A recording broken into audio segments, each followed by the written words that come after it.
Muy buenos días, muchas gracias por continuar con nosotros en el estudio de la escuela sabática. Quiero recordarle que durante todo el trimestre que estamos estudiando este tema muy importante que lleva por título Peregrinando por el Desierto en la segunda parte. Y durante esta semana que ya hemos comenzado y ya vamos adelantados, estamos estudiando este tema también que es muy fascinante, que es la jornada alrededor de Edom. Yo estoy muy seguro que usted ya está memorizando el texto que hemos de aprender, pero no está de más que lo repitamos aquí.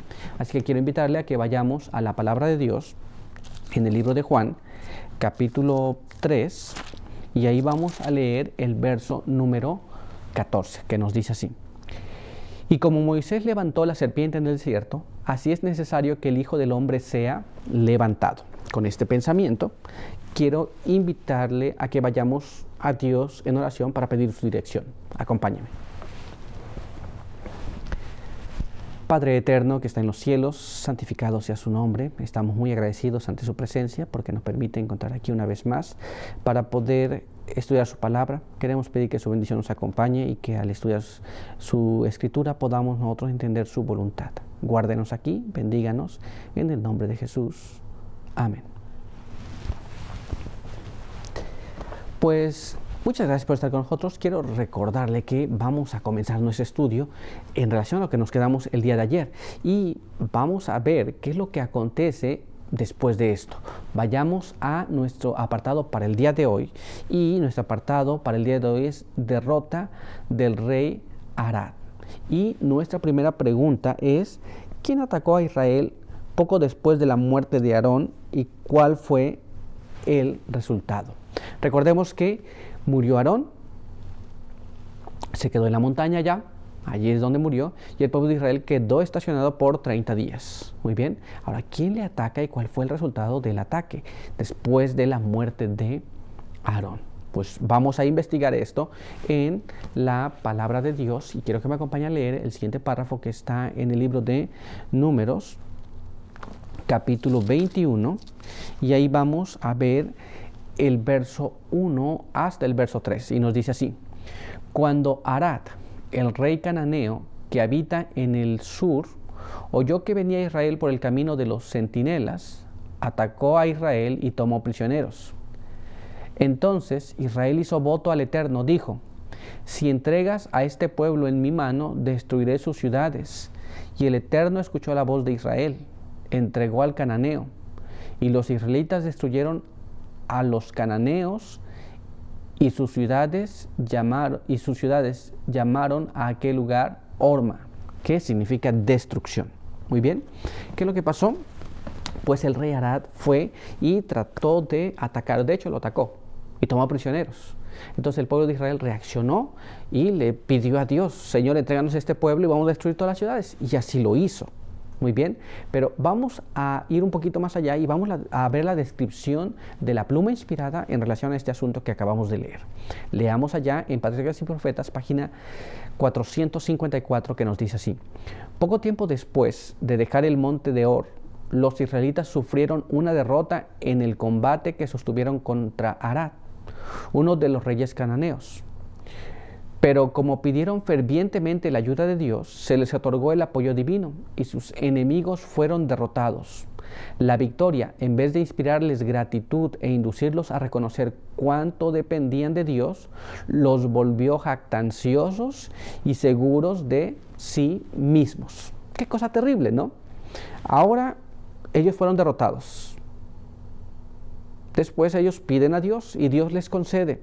Y ahora el pueblo, en lugar de reconocer que Dios les ha concedido la victoria, se vuelven arrogantes, se vuelven orgullosos, se vuelven seguros de sí mismos. Y no hay una situación peor que esta: que Dios nos bendiga y que después pensemos que nosotros somos algo. Muy bien, porque ahí está la mayor debilidad de cada uno, así como estuvo la mayor debilidad del pueblo de Israel.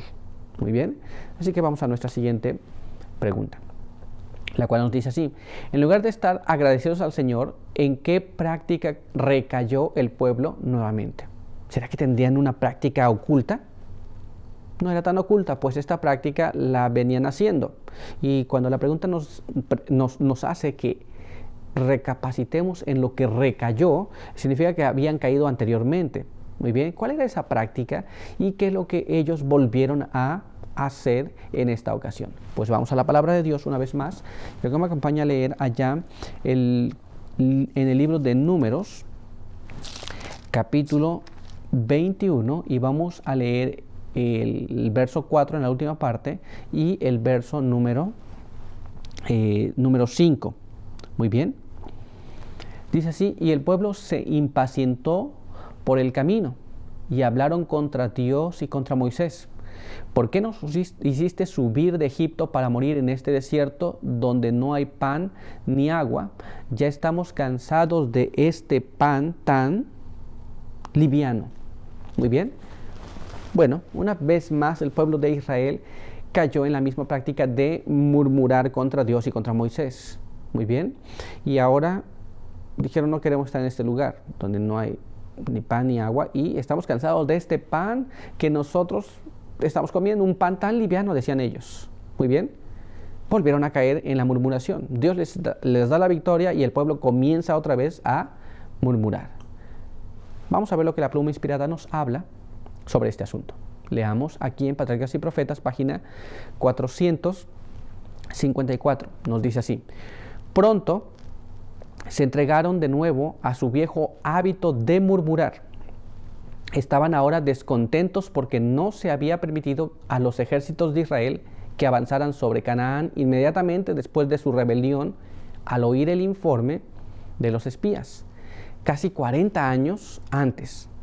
Consideraban su larga estada en el desierto como una tardanza innecesaria y arguían que habrían podido vencer a sus enemigos tan fácilmente antes como ahora. Recordemos una cosa muy interesante. 40 años antes, los padres habrían murmurado contra Dios y ellos no quisieron entrar, no quisieron subir y conquistar la tierra que Dios les entregaba. Ahora, en esta ocasión, los hijos de estos que murmuraron y que murieron en el desierto, ahora estos pierden una batalla, le piden a Dios, Dios les concede la victoria y ahora dicen: ¿sabe qué? Nosotros podemos conquistar.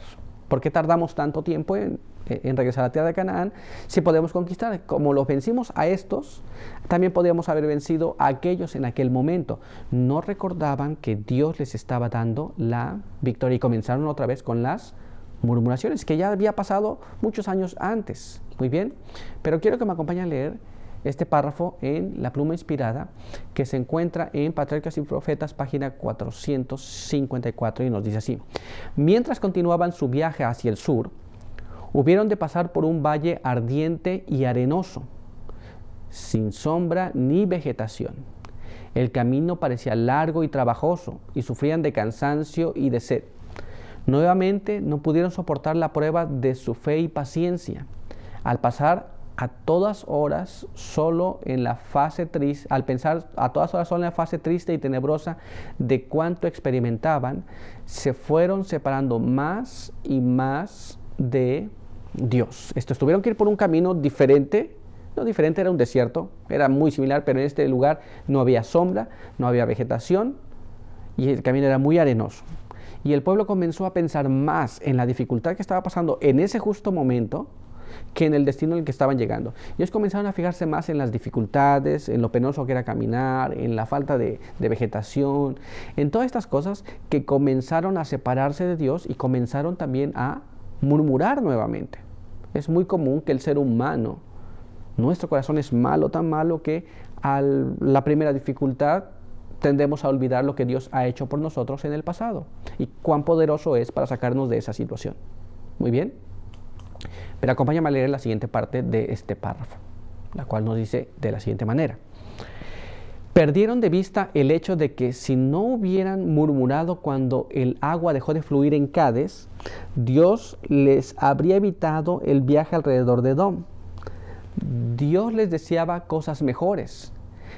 Deberían haber llenado su corazón de gratitud hacia Él porque les había infligido tan ligero castigo por su pecado. En vez de hacerlo, se jactaron diciendo que si Dios y Moisés no hubiesen intervenido, ahora estarían en posesión de la tierra prometida. Recordemos, una vez más, Dios los hizo caminar un poco más, pero recuerden que a causa del mal Dios los iba a destruir, a causa del pecado que estaban cometiendo Dios los iba a destruir. Sin embargo, los hizo caminar un poco más. Y al pueblo le parecía esto muy terrible y le parecía que Dios y Moisés no los dejaban entrar en la tierra prometida y estaban murmurando constantemente. Muy bien, quiero que me acompañe a leer el siguiente párrafo de la pluma inspirada para ver qué más nos dice. Veamos lo que está escrito aquí. Después de acarrearse dificultades que les hicieron la suerte mucho más difícil de lo que Dios se había propuesto, le culparon a él de todas sus desgracias. Sintieron amargura con respecto al trato de Dios con ellos y por último, sintieron descontento por todo. Egipto les parecía más halagüeño y deseable que la libertad y la tierra a la cual Dios les conducía. Recuerden, Dios no les traía los problemas, ellos los ocasionaban, entonces el pueblo se rebelaba contra Dios y Dios tenía que castigarlos. Y una vez que Dios los castigaba, entonces ellos quedaban murmurando contra Dios y comenzaban a decir que Egipto era mejor, que morir era mejor, y cuando Dios les concedía eso, entonces el pueblo comenzaba a murmurar más aún y decía que todas las desgracias que vienen por causa de Dios. Pero Dios solamente pensaba en hacerles bien. El problema es que el pueblo siempre estaba en constante rebelión contra Dios. Muy bien, pero nuestro estudio pues ha concluido para este día. Vamos a continuar el día de mañana, pero por hoy quiero invitarle a que vayamos a Dios en oración. Oremos. Padre eterno que está en los cielos, santificado sea su nombre. Estamos muy agradecidos porque nos permite encontrar una vez más a través de este medio para que podamos estudiar su palabra. Queremos pedir que su buen espíritu continúe trabajando en nuestras vidas, continúe subyugando nuestros corazones y que al aprender estas lecciones podamos también llevarlas a la práctica y no murmurar en las situaciones adversas en las que nos encontremos, sino agradecer a Dios por ellas, de tal forma que podamos siempre estar presentes y que Dios desea lo mejor para cada uno, así como lo deseó para el pueblo de Israel. Guárdenos en esta hora, bendiga a cada uno que nos ve y nos escucha, en el nombre de Jesús. Amén. Muy bien, pues muchas gracias por estar con nosotros. Recuerde que le esperamos el día de mañana. Por hoy, que Dios te bendiga.